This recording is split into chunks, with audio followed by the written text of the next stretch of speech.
They called him Velar 7, a scout from the ancient alien race known as the Kalari, beings who drifted silently through galaxies, observing, but never interfering. It was the most sacred law of the Kalari. Never interact with intelligent native species. Not a word, not a whisper, not a touch. So when Velar 7's ship malfunctioned above Earth and crash-landed in a remote forest near a quiet town, he knew he was already on the edge of breaking everything he stood for.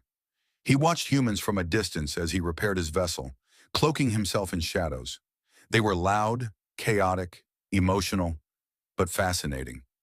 One human in particular caught his attention, Lena Morales, a teenage girl who visited the forest daily to sketch, always humming a tune that stirred something strange in his core.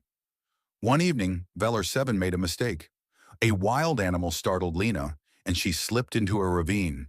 He hesitated. Helping her would break the law. But letting her fall, his hands shook. He saved her.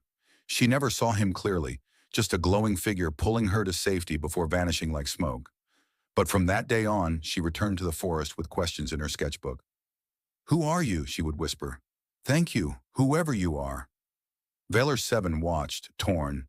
Every moment near her made the ancient law weigh heavier on his chest. If the Kalari Council discovered his interference, he'd be banished, or worse, erased. But something strange began happening. Where he walked, the plants grew brighter. Where he hovered, Lena's drawings shimmered faintly. The planet was reacting to him. And not just Earth, he was changing. For the first time in Kalari history, a scout had felt curiosity, fear, compassion, and something close to love. But the rule of silence was absolute. So the day his ship fully repaired, Velar 7 left Earth quietly without saying goodbye. He left one thing behind, a shimmering mark on the bark of the tree Lena always sat under, a symbol from the Kalari language. She didn't know what it meant, but every time she saw it, she felt warm, watched, safe. Far across the stars, Velar 7 stood before the council.